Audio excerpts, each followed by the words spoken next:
Hello and welcome to Renew, the show about the College of Forest Resources at Mississippi State University. The College of Natural Resources promotes and enables the conservation, management, and wise use of our natural resources. I'm your host, Leslie Berger. Today's show will feature the Department of Wildlife, Fisheries, and Aquaculture, one of the 3 departments within the college. Here to represent that department is Associate Professor. Did I get it wrong? Associate Professor, excuse me, Dr. Brian Davis. Thank you, and forgive me for my lack of recognition of your promotion. It's hard to keep all the names straight. It is. So your role here in the Department of Wildlife, Fisheries, and Aquaculture is related to waterfowl and wetlands. So could you just give me like the 2-minute elevator speech of what that means? Good question. It's kind of a loaded question.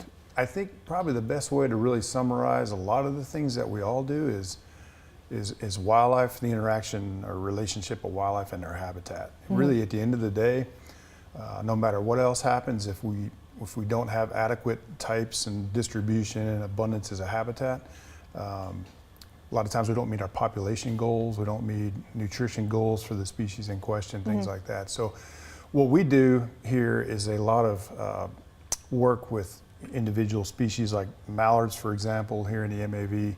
It might be mottle ducks in coastal South Carolina, black ducks in Tennessee. We've had some really neat studies where we looked at sort of the use of habitat, movement, distribution of birds on the landscape, especially in relation to hunting pressure, duck seasons, water on the landscape, things like that. So a lot of the work that we try to do helps meet those questions about how many birds can habitats sustain, where in the Delta, for instance. I mean, we've seen in the last few years real differences in mallard use of the South Delta versus the North Delta, for example, based on the composition of the existing habitat and stuff like that. So really we're looking at the ecology of these species, but then in terms of their habitat use, habitat template, if you will. Right. Okay, well, so you can't sit down with a duck and interview them like I'm doing with you. Okay, so to be able to get that information about the habitat use or migration patterns, you use equipment like some of the things that you've brought here.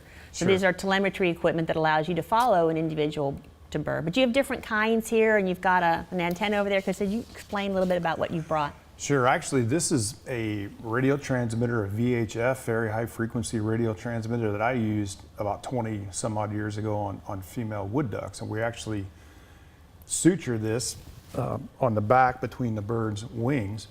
And then like a little surgical procedure. Right. You're stitching it on there like if I had an injury and was getting stitched up. Approved by the veterinary school and the IACUC committee and so forth. So this lays between on their back like so, and it's sutured.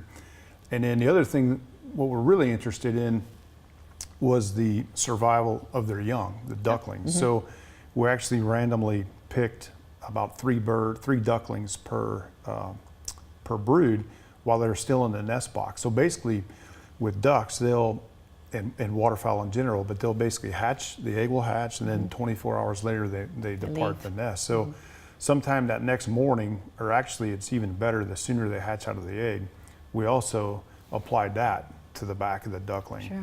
And then we could track both the female and the brood, and found some really interesting things, determined habitat-specific survival and some of the predators of the ducklings and so forth. Wow. And this version here appears to be something that is then strapped on as opposed to sutured on. It has a strap that goes around their back and around their neck, is that correct? Right. That is actually a solar-powered GPS transmitter, so there's some of the fundamental differences in telemetry. These require receivers, people, pickup trucks, use antennas like this to basically hone in on these frequencies. These are about $180, $200 a piece, as opposed to a GPS radio that may be $3,000 to $4,000. It's a little bit bigger. But this doesn't require as many people. We can remotely assess the bird's location. Sure. One of the problems with this, though, is we found that the back of the feathers on the bird's neck may interfere with the solar panel. Right. And there's some gaps in some of the locations of the birds at times, which is kind of problematic. Right. So. And you're clearly not putting this on a duckling because it's way too big. Right, that so would go on the limits. adult bird, like an adult mallard, Okay. What do you think is some of the most exciting things that you've gotten to do in your career? What stands out as most memorable? collaboration, working in different landscapes, meeting different people. Just since I've been here, I've been able to work in coastal Louisiana, the low country of South Carolina, of course here in the MAV, Tennessee. So it's probably the most fun and inspirational part of it is just the different species we get to work on, and then the people that you meet and get to work with, and the landscapes. That's excellent. So I wouldn't really single out one particular study so much, but just kind of an integration of all of it. Well, I think we're going to meet one of those people here in just a few minutes when we meet with your graduate student, Terrell Christie, when we return from this break in just a few minutes. Want a career as big as the outdoors? Want to have an impact on the environment? The College of Forest Resources at Mississippi State University delivers hands-on training, ensuring clean air and water, wildlife habitats, and a sustainable environment. Creating new wood products and retooling old ones for today and tomorrow.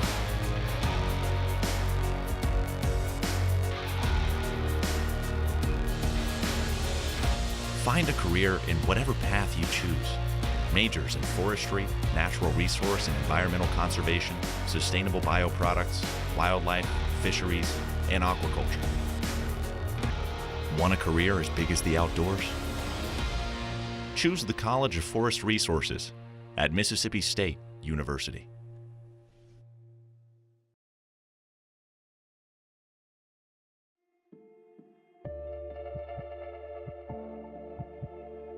Discovery. It tells our history and determines our future.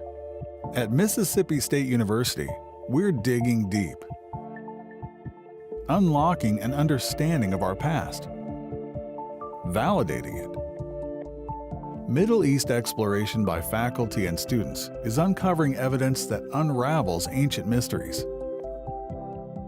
Scholars have long thought of the biblical kings David and Solomon as mythological figures.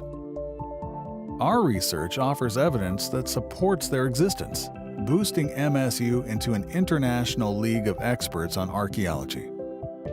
Now we're changing the way people think about the past, opening up new possibilities of understanding for future generations. Digging deeper, learning more. Welcome back to Renew, the show about the College of Forest Resources at Mississippi State University. Joining me now is graduate student Mr. Terrell Christie, who's been working in the Department of Wildlife, Fisheries, and Aquaculture with his mentor and advisor, Dr. Brian Davis. Welcome to the show. Thank you. So what brought you to Mississippi State? Well, at the time I was working in Illinois with a former MSU graduate student and doing some waterfowl research, and I really liked it. And I saw this advertisement come across or through my email. And it wasn't with my ideal species, but it met all of my other criteria for a graduate project. So I went ahead, applied. I got great reviews from my boss then about my current professor. And it seemed like the right fit and the right time. So I applied, I got accepted, and been happy here since. Excellent. So it wasn't your ideal species. I have a little inside track. So it wasn't working with waterfowl in the classic sense of a mallard or a goose or a wood duck or anything like that. You're working with cormorants. Yep, it's a species I'd never worked with before, so it was interesting. Right. Well, most people don't, if you think about it. So a cormorant is a fish-eating bird that winters here in Mississippi and spends some time during the summer too. You can see them around. But why is that important for this animal to be studied? Well, here in Mississippi, a big part of it is that they eat commercially raised catfish. And previous studies estimated that they cost the catfish farmers in the Delta between 5 and 12 million annually just on consuming their fish product.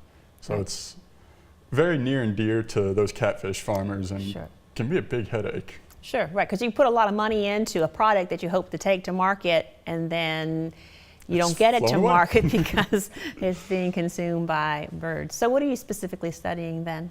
I'm looking at their population and distribution in the Delta, trying to figure out when the peak migration is through the area and how they distribute themselves in the Delta in relation to the catfish aquaculture.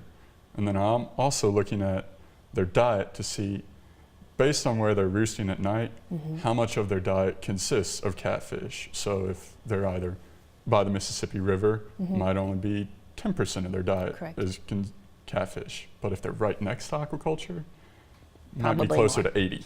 Yeah, probably So more. it's a Really, big 80%. difference. Wow, that is a big difference. So how are you assessing what it is that these birds are eating? We go out and collect them. Did that for a little over 700 birds over the last 2 winters.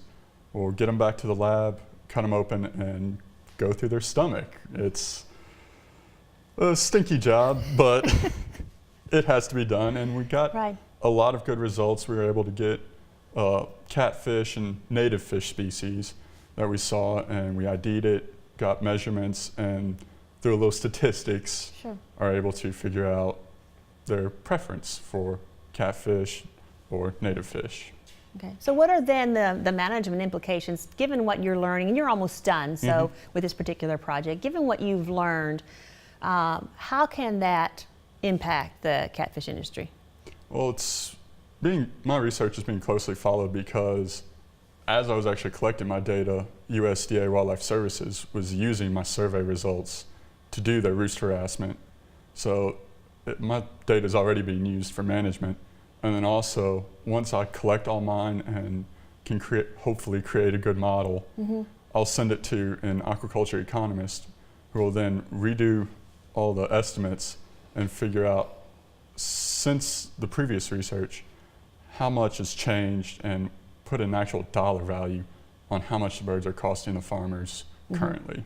That makes sense. So you mentioned roost harassment is one of the things that they do. They go in there and disturb the birds, trying to get them to leave the area and not eat the fish that are in there. Ideally, push them away from that roost where they're eating 80% to the ones where it's only 10% of their Right. diet or Well, so. That's great.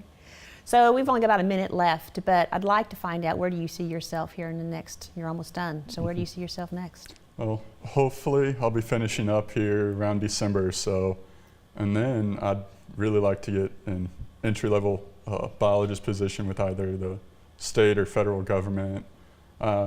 Also looking into maybe doing some research jobs, not necessarily going for a PhD, but kind of not closing any doors at this moment. Sure. Well, that's probably wise, because there's a lot of opportunities out there. So I appreciate you coming by today and sharing a little bit about what the project that you're doing. Thank you for joining us on Renew today. I hope you've enjoyed learning a little bit more about the Department of Wildlife, Fisheries, and Aquaculture at Mississippi State and the waterfowl research that's being conducted there. I hope that you'll join us again in the future. I've been your host, Leslie Berger.